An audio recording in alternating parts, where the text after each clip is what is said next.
Oh, it is nice to be with you again here at Bridgeway. Thank you very much. Welcome today. It's nice to see you guys here. I'm so honored to be here to pinch hit for Lance, and I hope we'll have a great time together this morning while we're here together. Does anyone here know when the first atomic bomb was dropped? Yeah. Wasn't it Hiroshima? Wasn't it Nagasaki? No, it wasn't in Mexico.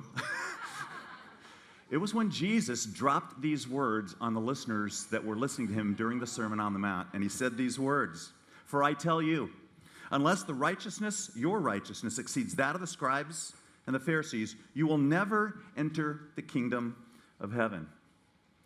Let those words sink in for just a moment.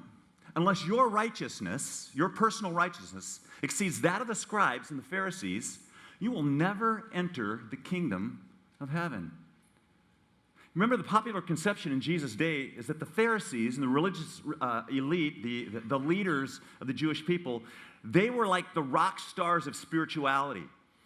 When people would look at them and the way that they tried to keep the Old Testament law, their commitment to it, to the Torah, to the commandments, the way that they tried to live it out, the way that they were so detailed in everything that they did, when everyone looked at them, they just looked at them and thought, oh my gosh, those are the people that really know what it's like to be connected to God. Those are the people who are spiritual. Those are the people who have it all together. And of course, the Pharisees loved that. It was a great thing. But Jesus blows everybody away when he says these words to his listeners. Unless your righteousness exceeds that of the scribes and the Pharisees, you will never enter the kingdom of heaven. And just to emphasize it, he uses the Greek term, the double negative, ume, never. Just not just a not, but never enter the kingdom of heaven. And his listeners had to be looking around saying, are you kidding me? What? I mean, to be more spiritual than those guys? Impossible.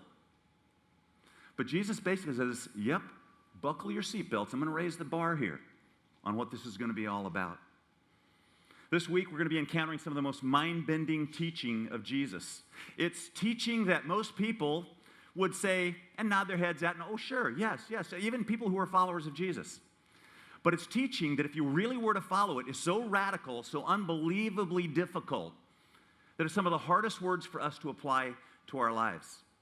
And by the way, in this particular message series, as you're going through this synoptic gospel study, these blended studies, one of the ways that you look at the Sermon on the Mount, and our tendency oftentimes is to look at the Sermon on the Mount as a prescriptive kind of idea of what Christianity should be. Like, you need to strive to do this, you need to strive to do that, you need to strive to be this way, you need to strive to react this way. But actually, I'd like to suggest that we should probably look at it descriptively.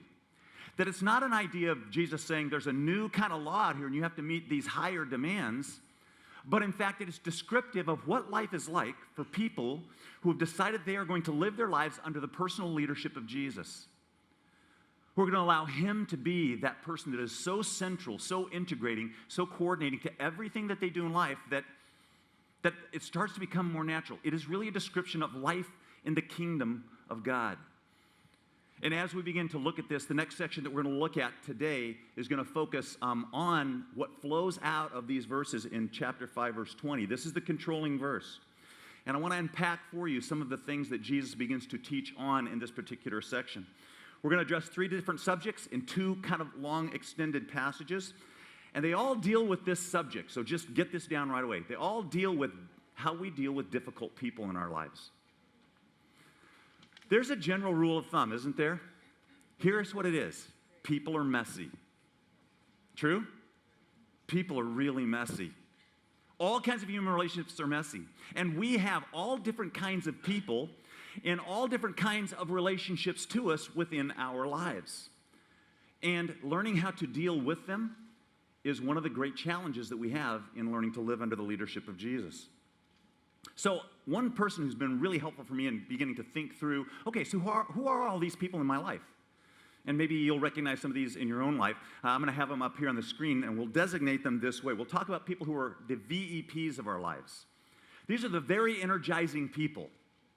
These are the people we love to be around. You may be thinking of a couple of names or two. We love being around these people. When we're around them, our spirits soar. They energize us. We just love being around these energizing kinds of people. And then there are VIPs. These are the very important people. They're also energizing to us, but they share our passion, all right? The energizing person kind of ignites our passion, but the important people, they share our passion with us. They're participants in it with us. They may be coworkers, family members, people that just, they love what we are about, they love what we do, they like us. They're people who are the VIPs. And then there are the VTPs. These are the very trainable people. Okay? These are the people that we are probably their VEP. We energize them. They're the recipients of our passion and who we are as an individual. And they're really good people to be around. I mean, we enjoy investing in those people, and a lot of times they are the recipients of who we are in that process. And then they're the very nice people. They are people who, well, they enjoy our passion, but they have no real commitment to it. I mean, they like us maybe if we're nice to them, but if we're not nice to them, they don't like us very much. They are people who, are kind of on the bandwagon a little bit with us, and they're nice people to have around, and they're somewhat nice to be around, but they really don't feed much into our lives at all. Right? You may be thinking of some names of people like that in your life. And then there are people we call the VDPs. They're the very demanding people. They drain our passion. They are the people that oftentimes are needy. They're always wanting something from us. They're the people that come around us, and you know how they sometimes glom onto you, and you're kind of like, I just want to get away, and I just want to go to the movies, but they're talking to me, and this kind of thing. And they tell you sometimes the most inane things, and they're running through their family history with you and their legacy, and you're just like, oh, okay, all right. And you're trying to be nice, but you can tell they're just draining this out of you, right? And then the final group of people are what I'm going to call the VEV people, little v. These are the very evil people. It speaks for itself. It speaks for itself. Now, it's no secret that our satisfaction in life is largely dependent upon our relational health. You ask anybody, you look at any study, they will tell you that the quotient of life satisfaction really hinges upon how we relate and keep our relationships around us healthy. And in these relationships that we have, all right, it's very challenging, especially with difficult people and, of course, evil people. But even the VEPs, VIPs, the VNPs, and the VTPs can sometimes be challenging for us. And if we really want to enjoy life, if we really want to get the most out of it, if we really want to be able to walk that path, then learning the critical skills of dealing with people in our lives is very, very, very important. And so I want to encourage you that we're going to dig into a section this morning that really gives us some ideas about how to do this. So if you want to turn your Bibles, I invite you to turn to Matthew chapter 5, verse 21. And let's dig into this section, all right? It's the first passage that we're going to be looking at. Jesus is going to use a formula. You may, if you've studied the Sermon on the Mount, you know this. It's a formula that says, you have heard that it was said, and then Jesus will follow that up with a counter idea, but I say to you. And literally in the Greek, it's I myself say to you. You've heard that it was said, to the men of old or to the people of old, but I say to you. And then right away in Matthew 5:21, we see that very thing. Read along with me. You have heard that it was said to those of old, you shall not murder, and whoever murders will be liable to judgment. Jesus picks up the Old Testament saying, the commandment, the sixth commandment about murder. You shall not murder, okay? And whoever murders will be liable to judgment.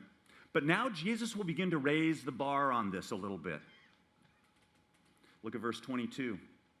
But I say to you that everyone who is angry with his brother will be liable to judgment. And whoever insults his brother will be liable to the council. And whoever says fool will be liable to the hell of fire.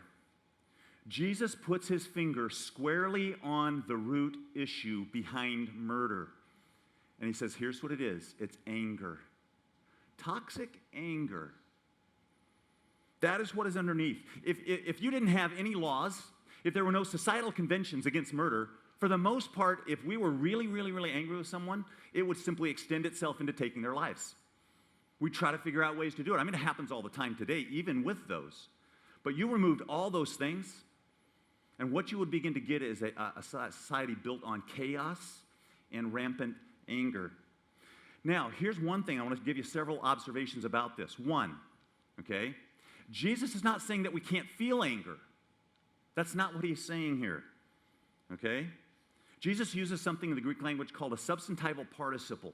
The one who is angering, all right? The one who is angering. And what he's talking about is holding on to anger. It's very natural for us to feel anger. When we've been hurt, when someone has done something to us, when they've offended us, it's okay to feel it. And in fact, we're going to feel it. There's almost no way to stop it.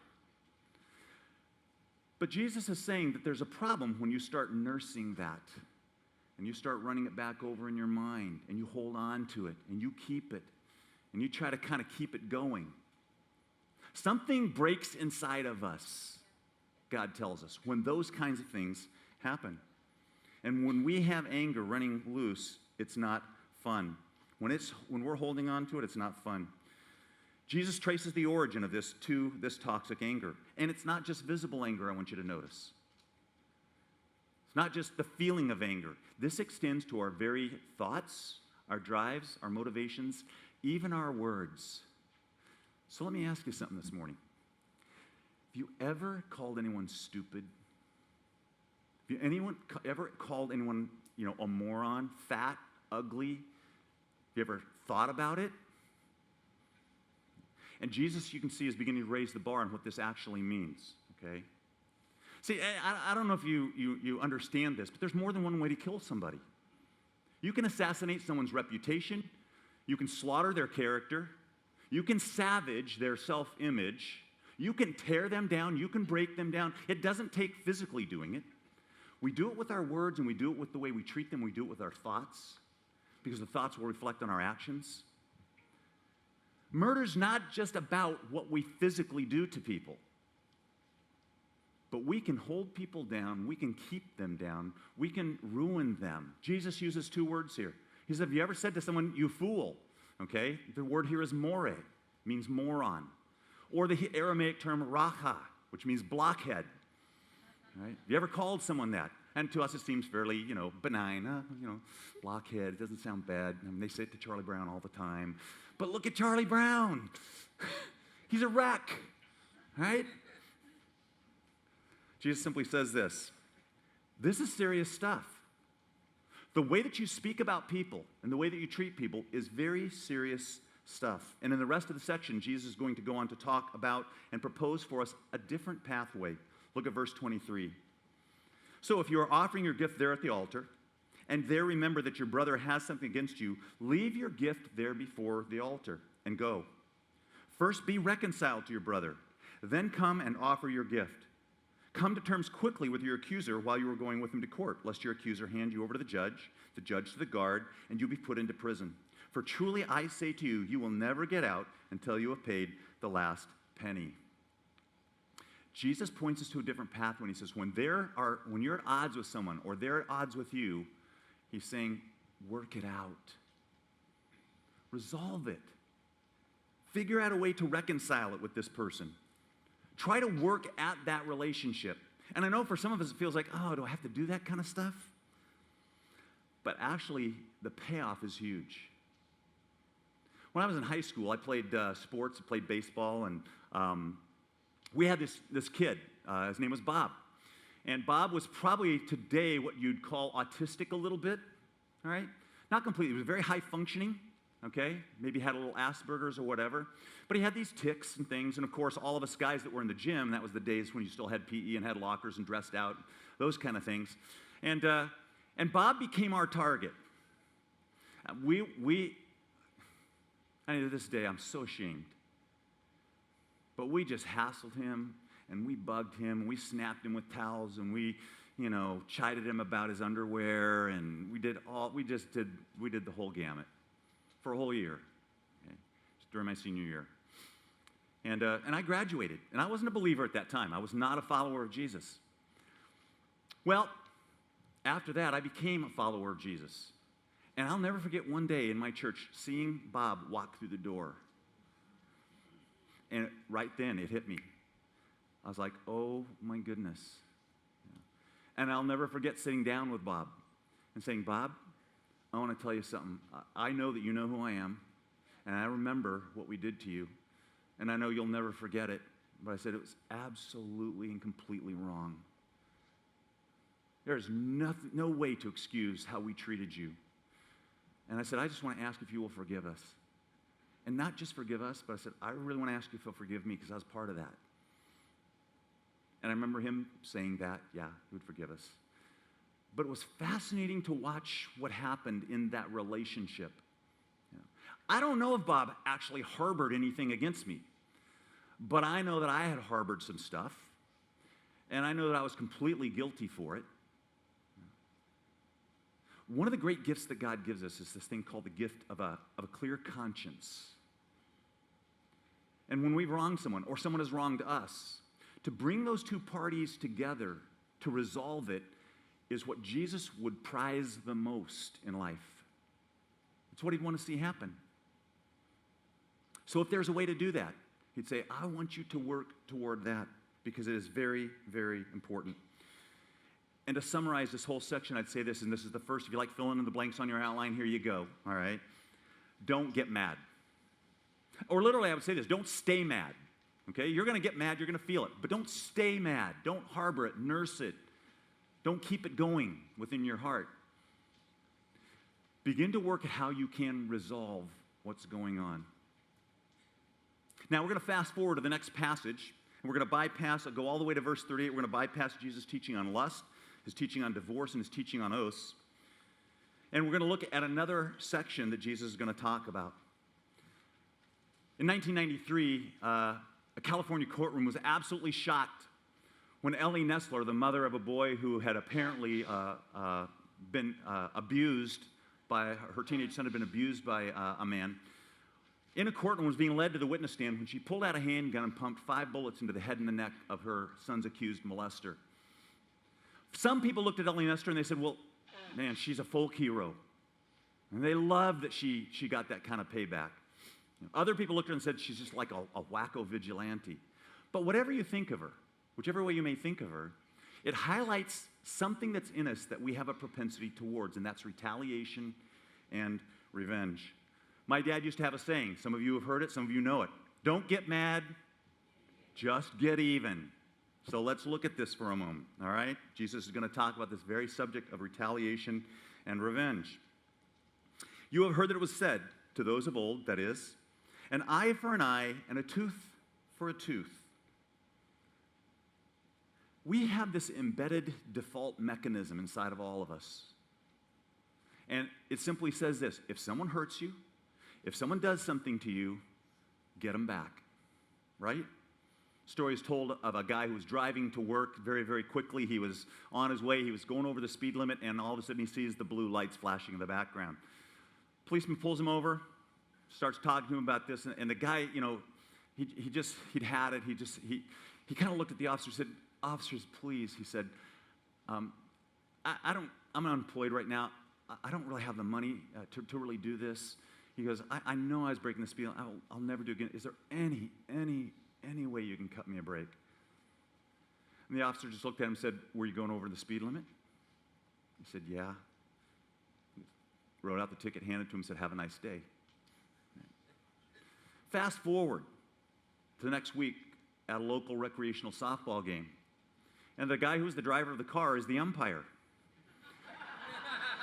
And up steps the officer to the plate. And he recognizes him. He sees him and he's like, oh. He walks up and he goes, so how'd that ticket thing go? And the guy said, swing at everything. We want payback. When someone does something to us, it's our natural reaction. We would love to see them get theirs in return, right? And the roots of this go all the way back in the Old Testament, back to a man named Lamech in Genesis chapter 4. I don't know if you remember the story, but Lamech has 2 wives. In chapter 4, verse 19, it says, Lamech took 2 wives. And then if you fast forward to verse 23, it says this: Lamech says to his wives, and now he gives a little poem, Adah and Zillah, hear my voice, you wives of Lamech. Listen to what I say. I have killed a man for wounding me, a young man for striking me.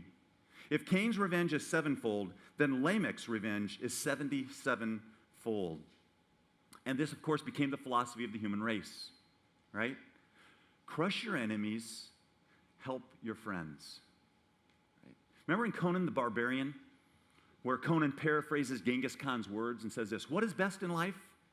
What is best in life is to crush your enemies, to see them driven before your eyes, and to hear the lamentations of their women. Crush your enemies. Help your friends, but crush your enemies. This promoted something that we call unrestricted payback. So if someone does something to you, there are no limitations on what you can do back to them, correct? And you guys know how this works.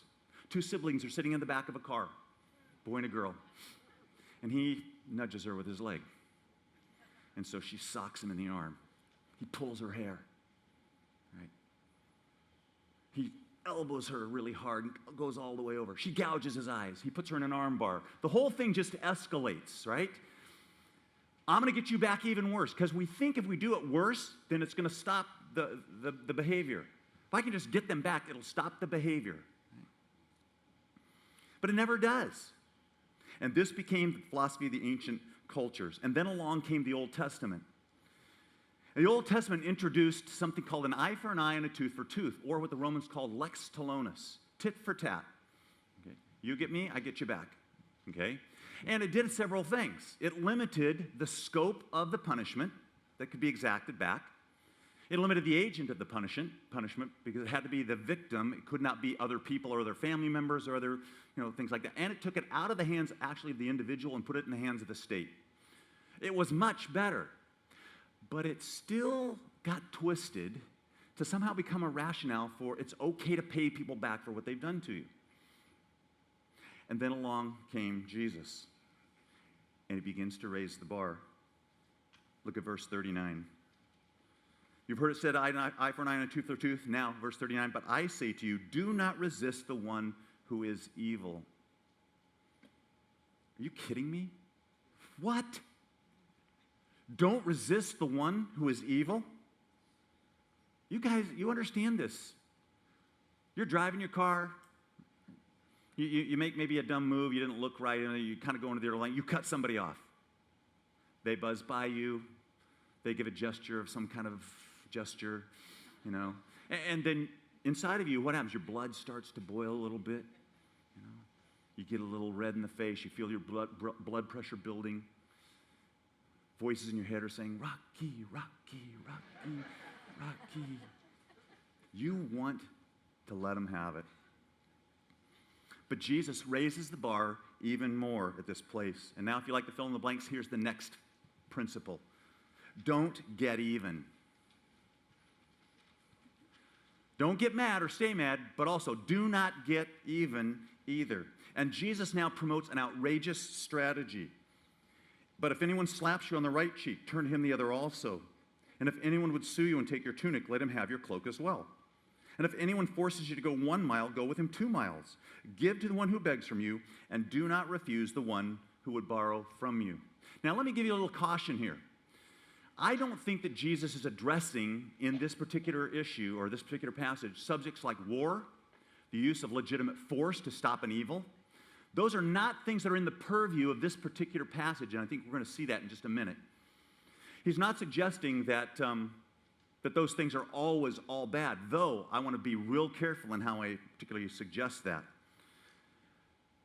Jesus is actually addressing something very, very different, and he gives 4 mini illustrations to us, starting in verse 39. The first one is the slap on the cheek, which I know we all have looked at, but if you really think about this for a moment, this slap was really a slap of humiliation. It wasn't that you're being attacked by someone or you need to respond in self-defense. Jesus isn't talking about that. Notice this, if anyone slaps you on the which cheek? Right cheek. And in a culture where people would be predominantly right-handed, how would that work? It's probably a backhand slap. It's a slap of humiliation. This was not something in which you're being attacked. It was someone who was dissing you. Someone who's humiliating you. Right? The next one in verse 40. If someone wants to seize your cloak, and by the way, the word seize here has legal connotations, so it's the idea of you're being sued by somebody. Okay? They want to take your tunic. Well, if they're going to do that, then give them your cloak also. Verse 41 is about the political right that the Romans had to commandeer individuals in that ancient Jewish culture. So if you were walking along and some Roman soldier came up to you and they said, hey, listen, I want you to carry my luggage. I'm commandeering you right now. then you would have to actually pick up his luggage. He had a political right as the ruling force to ask that of you. And then in verse 42, there's always the moral request as well. The one who wants to borrow from you, give to the one who asks from you or begs from you. Do not refuse the one who would borrow from you. So in all of these things, Jesus is not talking about war or self-defense or the fact that you're being attacked or you need to protect someone. That's not what's in view here. But what is the point? And here's the point, and it's the biggest point that we're going to get to as we're here together. Here's the point. The exact polar opposite. Jesus pushes the envelope and he says, I want you to extend irrational love to everybody. I want you to extend irrational love to everybody. Did you notice that in the passage? Jesus is not just asking us, and this goes far beyond not crushing your enemies. It goes far beyond tit for tat or paying someone back. It goes far beyond even passive non-resistance. Jesus doesn't just say, just let them do it. And by the way, I don't believe Jesus believes that we're supposed to be doormats either, but here's what he is saying. That God has designed us in such a way as followers that we're to extend irrational love to everyone around us. It's the same vibe that the Apostle Paul picks up in Romans chapter 12, verse 17. Let me read you those words. Verse 17, he says, repay nobody evil for evil. Verse 19, beloved, never avenge yourselves, but leave it to the wrath of God, for it is written, vengeance is mine, I will repay, says the Lord.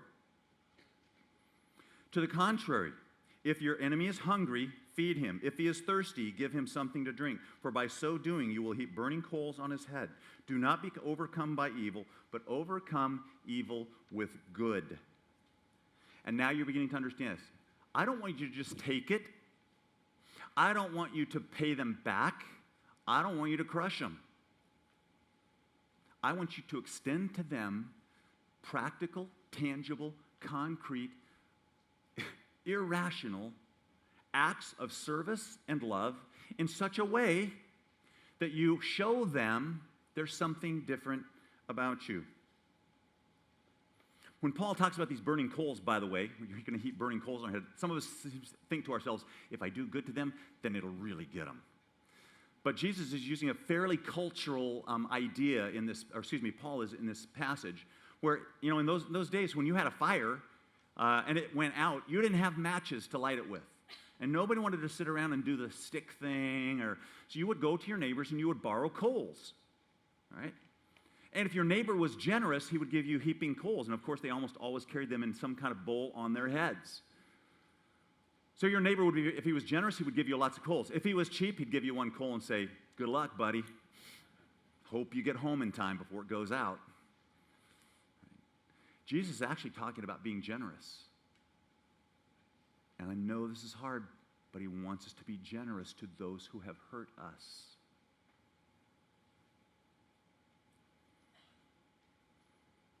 What's the effect of this? What's the effect of it? It diffuses the violence. It sucks the air out of evil. It's what happens. It breaks the cycle of violence that happens anytime someone hurts us, and then we want to get them back, and then they're going to want to get us back more, and then we're going to want to get them back more, and then they're going to want to get us back more, and pretty soon the whole thing just keeps going and going and going and going. But when you meet evil with good, tangible, concrete acts of service and goodness, then it starts to suck the whole air out of it. It pulls out the poison. It diffuses the violence. Martin Luther King, who's maybe one of our famous nonviolent proponents, said these words. He said, the ultimate weakness of violence is that it is a descending spiral, begetting the very thing it seeks to destroy. Instead of diminishing evil, it multiplies it. Hate multiplies hate. Violence multiplies violence. Toughness multiplies toughness in a descending spiral of destruction. The chain reaction of evil, hate begetting hate, wars producing more wars, must be broken, or we shall be plunged into the abyss of annihilation. The effect of this is beautiful. It promotes healing. It creates conviction sometimes in the lives of perpetrators. It promotes an inner freedom and control we ourselves desperately want. where we are not held captive to the cycle of violence, it just begins to suck all of the fuel out of it. And Jesus goes on to expand on this in the next verse, chapter 5, verse 43. You've heard it said, you shall love your love your neighbor and hate your enemies. By the way, that last phrase, and hate your enemies, is not in the Old Testament. Only the phrase that's in there is you shall love your enemies. You shall love your neighbors. And in the context of Leviticus chapter 19, where that is, neighbors are kind of defined as fellow Israelites. And so what happened to the Jewish people is they began to look around and they go, well, if it's fellow Israelites, then anybody else is fair game to hate. I'm only supposed to love my neighbor. So anyone else I can hate. And it just simply became second nature. It's okay to hate your enemies. But Jesus says something else. But I say to you, love your enemies. And catch that right there. Love your enemies. What would that mean? What does it mean to love someone who has hurt you? And Jesus, of course, uses the term agape here. And, if you're not a Greek scholar, I understand that. Many of you know the 4 different words for love. Phileo, which is nice, kind of warm, fuzzy love. We love people because we like them and they like us. Okay, there's eros, which is sexual love. There's storge, which is family kind of love. But this kind of love, agape, was not considered by the Greeks to be the highest form of love. They didn't like it. Okay, they liked phileo. They liked being around people who like you and liking those kind of people and them liking you back. And they liked all the warm fuzzy around it. It was agape the Christians in the New Testament, those who were followers of Jesus, began to exalt to an entirely different height. And Jesus simply uses it here. He says, this is real love. When you love people who don't like you, when you love people who hate you, when you love people who are your enemies, when you love those people who are different from you and they don't look like you or talk like you,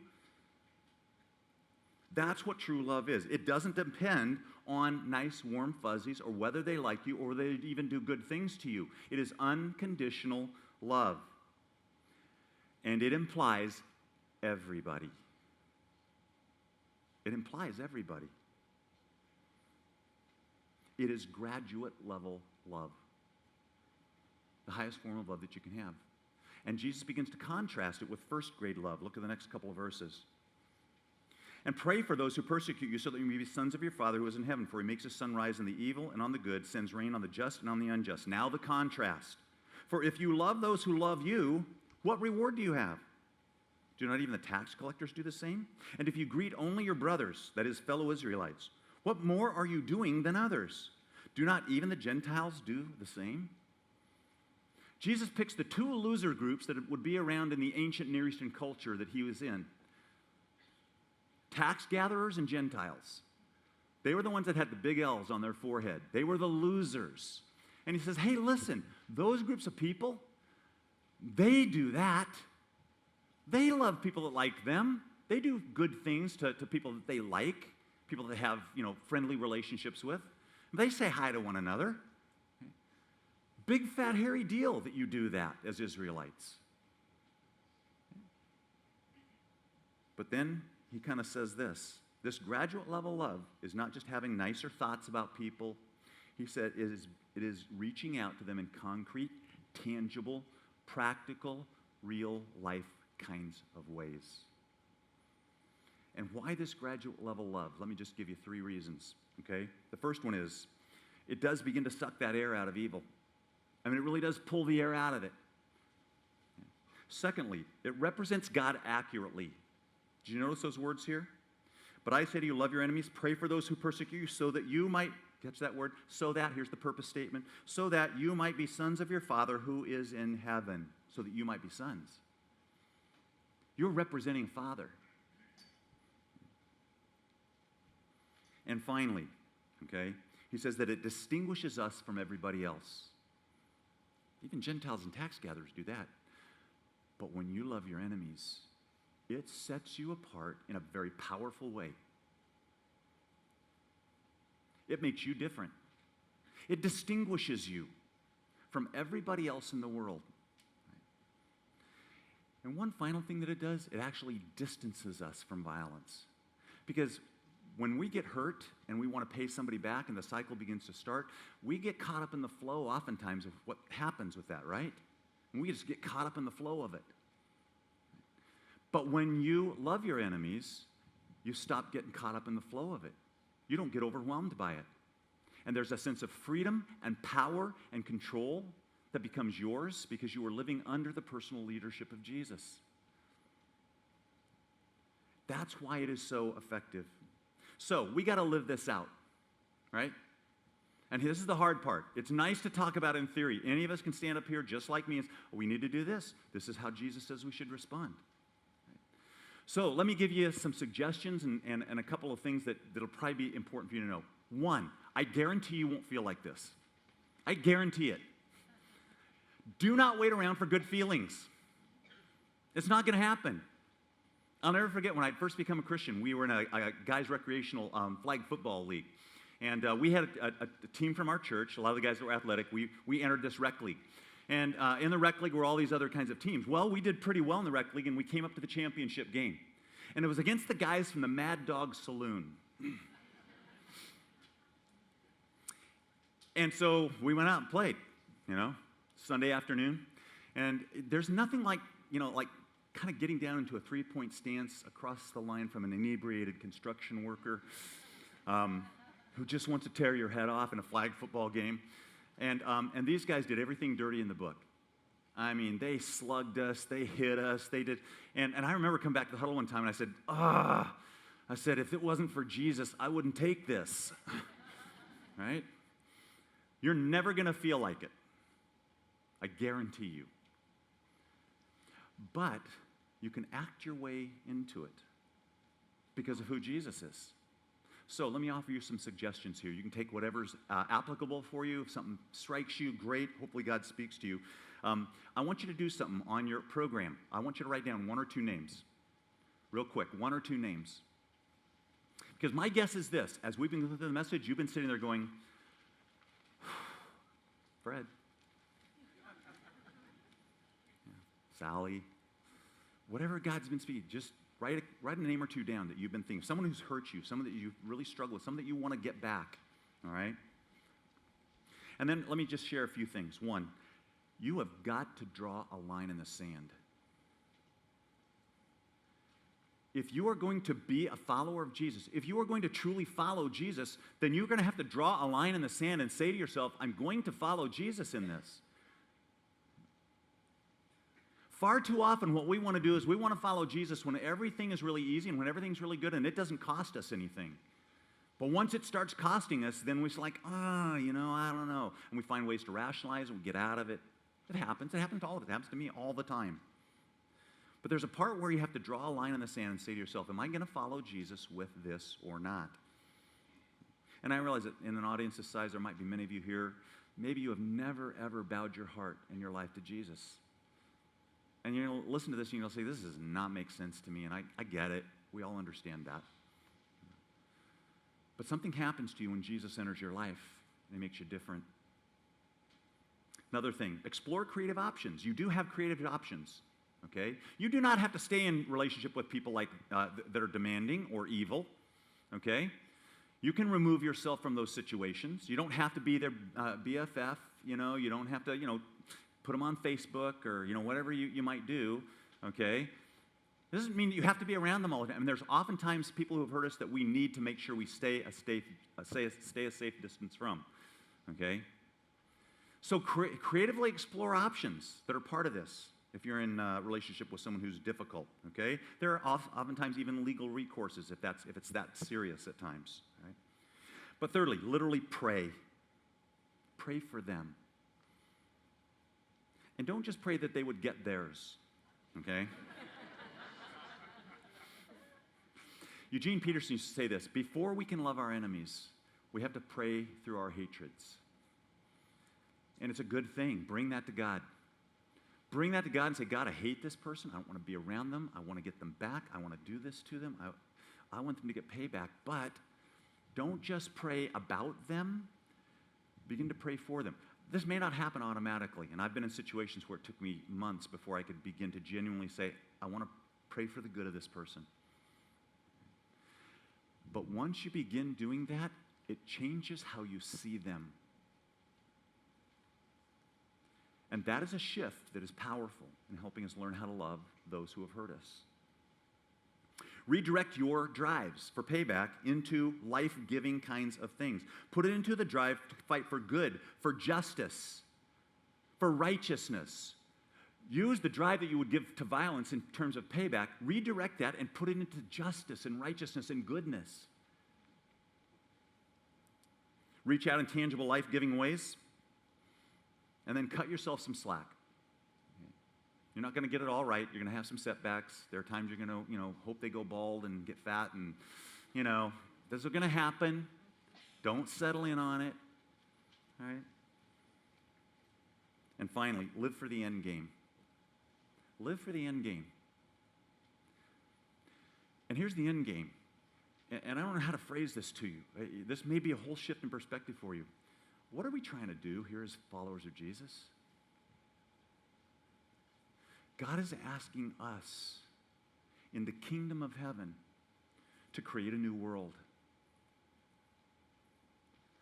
He's asking you and I to be building blocks of a new kind of world under the personal leadership of Jesus. We are trying to create something that is different from the world that we live in right now. And the end game, we always forget. It's kind of like when you're in driver's training and you first start driving, you're just looking right here. You're like, stand between the lines. And then they tell you, just look at the horizon. And when you look at the horizon, magically, you steer better. You're more relaxed. You're not going back and forth and everything. There's an end game here. You and I are being asked to create a new world, a new earth, where righteousness dwells. And we have to reframe the purpose of who we are in creating this new world.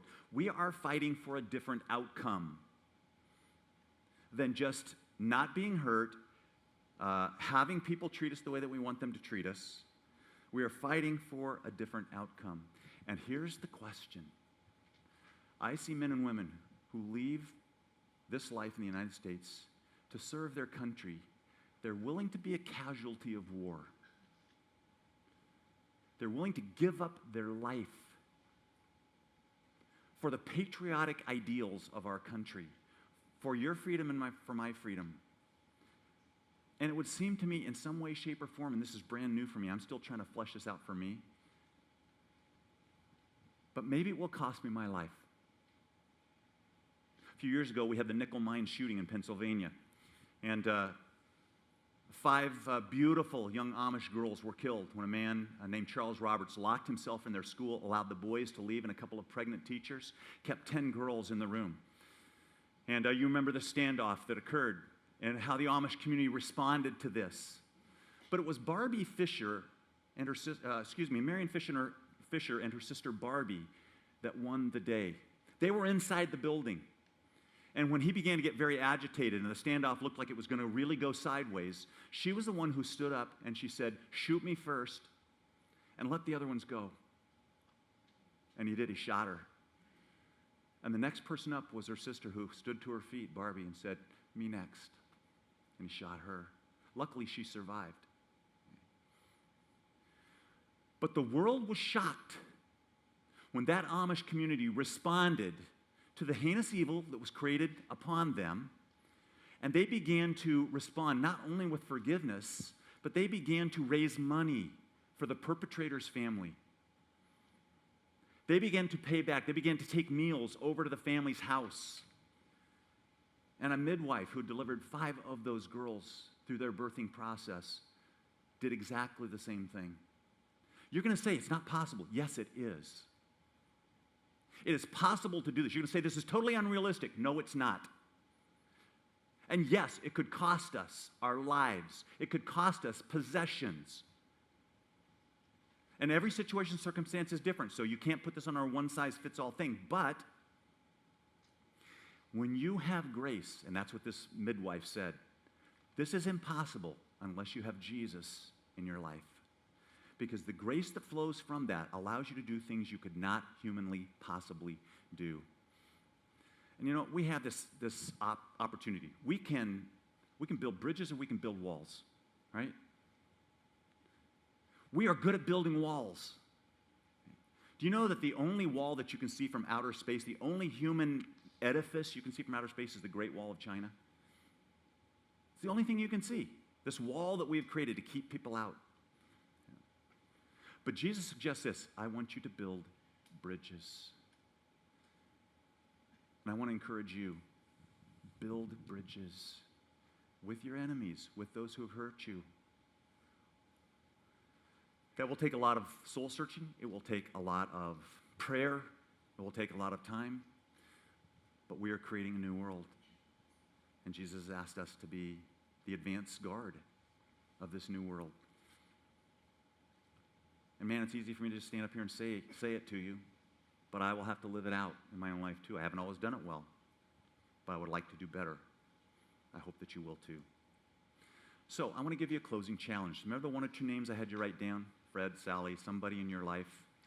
Just think, this week, what is one thing I could do? What's one thing that I could do to extend irrational love to them? Some kind of practical way. I don't know what it will be for you. But I do believe this, that God is powerful in you. I mean, I sat and listened to us all worship, man. It's awesome. And he can do great things through every single one of us. Would you stand, and I want to pray for you, all right? Let's pray together. Father, we want to offer ourselves to you in a fresh new way today. And Jesus, thank you that you came and you did this for us while we were enemies, while we spit at you, while we would have been the people pummeling you with our hands and our fists, that you died for us. We'll never understand that. We will never know what that's like. But we taste it a little bit sometimes in this life with people who are difficult to handle.